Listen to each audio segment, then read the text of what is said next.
It's Shanks, baby. I'm disrespectfully drunk. You disrespectfully drunk.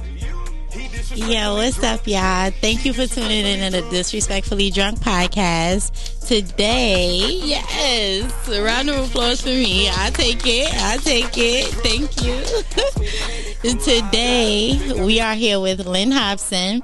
She is a publicist, and she made a lot of moves that we're going to talk about. I actually want to ask you, just tell us about yourself. How about that? Okay. Well, my name is Lynn. Hi, everyone. I go by the name of Money Lynn. I got the nickname when I was producing some episodes of My Super Sweet 16. The kids would always hire me as their party planners for the show. And so they nicknamed me Money Lynn so I could get the money out of their parents for their parties. Thus the name Money Lynn, you know? Yes. So I'm a publicist. I promote people, places, and things. I'm an author. I'm a PR professor. And I do these big pop-up shops called the Money Lynn and Friends Pop-Up Shop and Expo. And I do that once a month. Yeah. Yes. So I know you're from D.C., right? Yes, born and raised in D.C. So how did you get to New York? I went to Howard University at a time where like everybody was flocking to the music industry. Like I went to school with Don Pooh. He is the owner of a restaurant in New York called Brooklyn Chop House. He also manages Mary J. Blige. He was at Howard with me. Diddy was at Howard with me. Mm-hmm. Okay, now I'm telling my age. Taraji was at Howard with me. Right. This other actor, Laz Alonso, was at Howard with me. A lot of people who are, holding executive positions. Mark Pitts went to Howard with me. A lot of people that are holding positions of, high esteem in entertainment now. I went to Howard with them. Isn't it? Yeah. That's good. So what and none of us graduated. How about that? But stay in school, kids. She ain't saying drop out.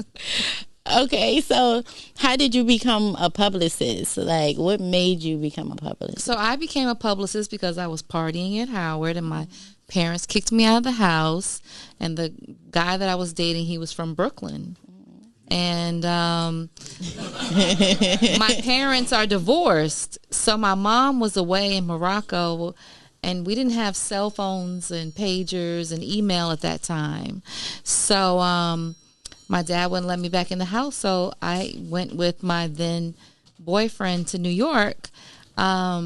And he brought home a book one day from looking for a job, and it was called The Personal Touch, Everything You Need to Succeed in Today's Fast-Paced Business World. It was about a publicist, and I fell in love with the book, and I was like, that's it. I want to be a publicist, I know. And I never went back home. Yeah. So who was your first client? My first client was Mike Tyson. Yeah? How did that come about? We got to hear about that. Because I stayed getting fired, right? So I was working at the PR firm that I got the internship, and I got a job there. They fired him because they dropped him as a client because he had bitten off Holyfield's ear. They didn't know how to deal with it, and then they fired me because I kept calling in sick too much. And one day I went to go get my hair braided. And somebody saw me getting my hair braided. Oh, God. And, snitched on me. So I got fired. And then so walking home from unemployment, I ran into Mike Tyson's sister, Jackie Rowe. And when I ran into Jackie, she was like, oh, why you crying? And that's my job. So, long story short, she gave me an opportunity to get in front of Mike and give him my spiel, and he hired me to become his publicist for his record label, Iron Mike Entertainment. Yeah. Okay. See, I didn't know about that story. I feel like I've heard about it a little, but I did know about Dipset. Yes. I think so how did that come about as well? So Dipset came about because where I was living in Brooklyn, it was a block or two away from the Notorious B.I.G. Am I saying that? Yes. Well, I got that job 2 ways. Okay. One, because I was dating somebody that used to hang out on the corner in that neighborhood. Mm-hmm. You know how that go. And on the corporate side, Leote Blacknor, who was then Diddy's assistant, was my good friend. Okay. And she asked me if I wanted to go work for Entertainment Undias, which is the Notorious B.I.G. and Lanson Rivera's record label, and I got the job. Okay. From the street side and from the corporate side. And one of the artists was Cameron. Okay. So I just followed Cam throughout his career, and that's how I've been with Dipset. Yeah, that's pretty good because Cam was like 15 maybe at the time. Yeah, and Jimmy was about 15, 16. Yeah. So you knew them before because even when I posted you, Jewels actually liked the post because they must be like, okay, Lynn moving out here because I'm moving, honey. Yeah, she working. This time I don't need an artist. Listen, and I was actually going to ask you, are you managing anyone right now? No, well, Miss Mo Money, right? Miss Mo Money from Love and Hip Hop. She was in a group called BBOD. They had this like crazy song called "Tha Tha Tha Licious." Y'all remember that? And she's coming out with some music as a solo artist. Okay, yeah. Good. And I do PR for these 2 young ladies, Caitlin Hardy and Macy Steele. They created that Cuff It Challenge dance, that everybody's doing. They did that, and all the celebrities are reposting them and stuff. So they're in a good space. And how about something that I really admire about you and your family is your grandfather, because I know he was a staple in Washington, D.C., and I know how much you admired him and loved him. Oh, yeah. So I would like for you to talk about that as well. Okay. So give us some history, honey. Okay, cool. So I typically come from a political family in Washington, D.C. My grandfather was the first African-American to ever run for political office in Washington, D.C., and he won. And so to this day, they have like Julius Hobson Day, Julius Hobson Middle School. They have a Julius Hobson library, stuff like that. So yeah, I'm kind of like the black sheep of my family. I left. I didn't take that route, Right. And but I do my thing from here to keep his name alive. And that's right. Yeah. Because you always talking about him. Yeah. And it's actually, again, something that I read in your book. So I commend it. And, right now what I want to talk about as well is she's somebody who gave me a start when I first began. Like, she really just reached there. I remember I was at the Jack Thriller show, and they used to tell me, like, Money Lynn want to talk to you. And I'm like, that sounds like somebody important. And literally I'm just starting out, so I'm nervous. Like, why she want to talk to me? What she about the drinks? They like, yeah, she want to work with you. She kept looking for me. I would avoid her because I was scared. I was scared to grow. When something new, you scared to do it. And sometimes you got to step out on faith. You know what I mean? And I ran into her at another event, and she was like, I've been looking for you. And I was like, how you doing? Da, da, da. And I actually remember when we met. You had a full-time job at that time, too. Yeah, yes. Yeah.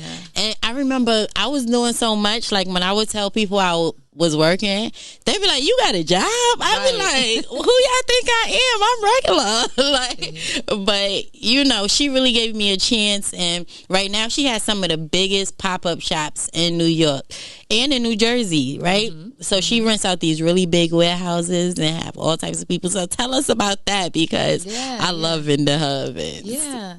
So, when the pandemic hit,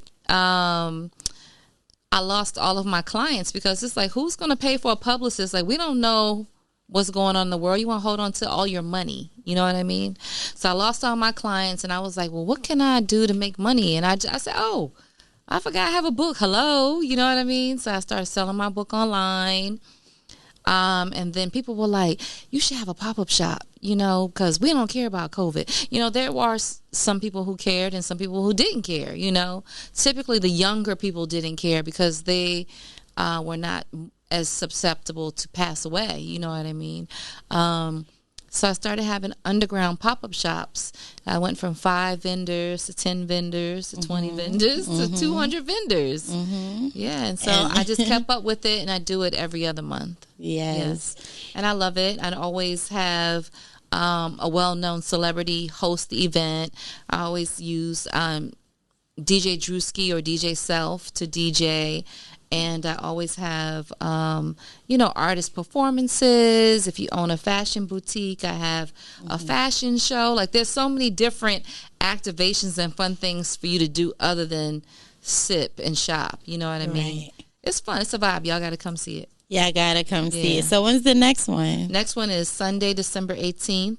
Joelle Santana is going to be our host, which I'm looking forward to, from Dipset. Dope. And Drewski is going to be the DJ as well, and DJ K-Rock, and Miss Mo Money. Of course.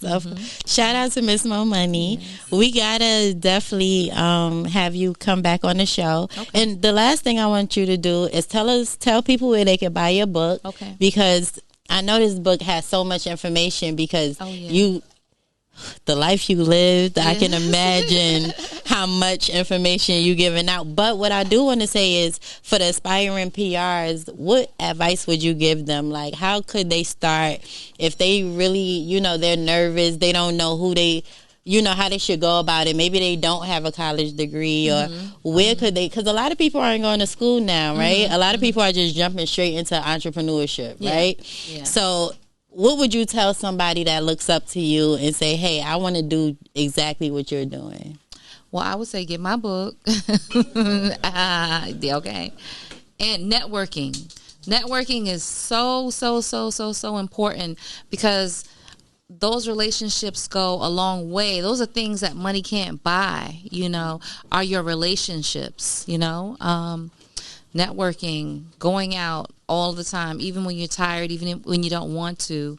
You need to go out and at least meet 5 people a day, when you're starting out in the industry, Networking is very important. Keeping a close relationship with God is very important.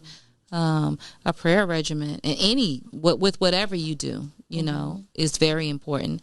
And as a PR professor, education does not ensure success. You do have to have some heart, and you have to have a lot of hustle in you, and you have to have a goal, and you have to go after it as if you already achieved it. It's as if the money is already in the bank, as if you already have the money to do what it is that you need to do.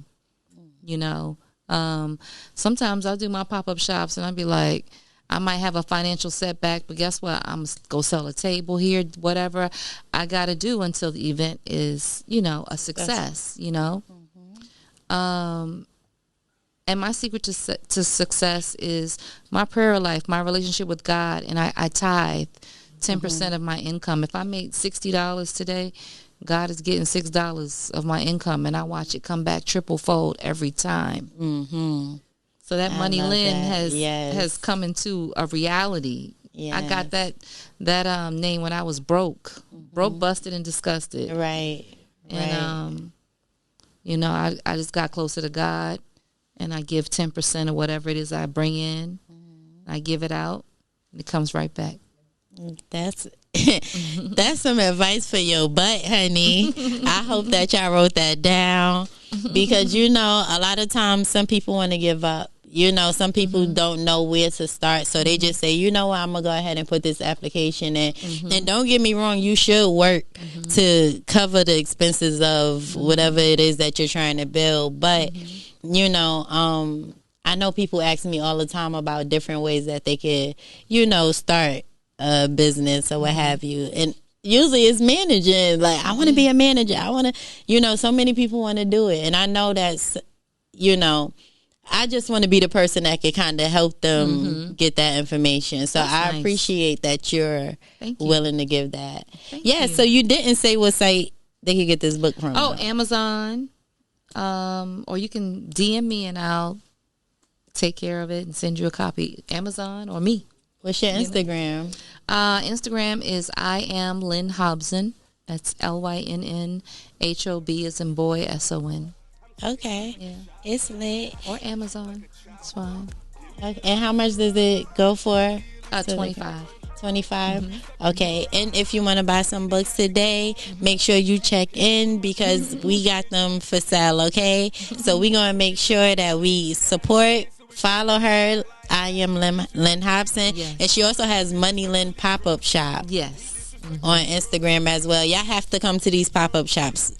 Think about 200 vendors. Think about that. You know what I mean? So it's a real shopping experience. It's something that you won't forget. You have fun. Every time I bring someone, they have a good time. If you're an artist, she have performances there. You could come get a light shined on you, you know? So she create a lot of opportunities. And I believe if you watching and you have a podcast or anything, let's interview Miss Money Lynn. She got a story to tell even more than we could discuss today, right? Right. And so we out here. Thank you. Thank you. Thank you for having me. I appreciate it.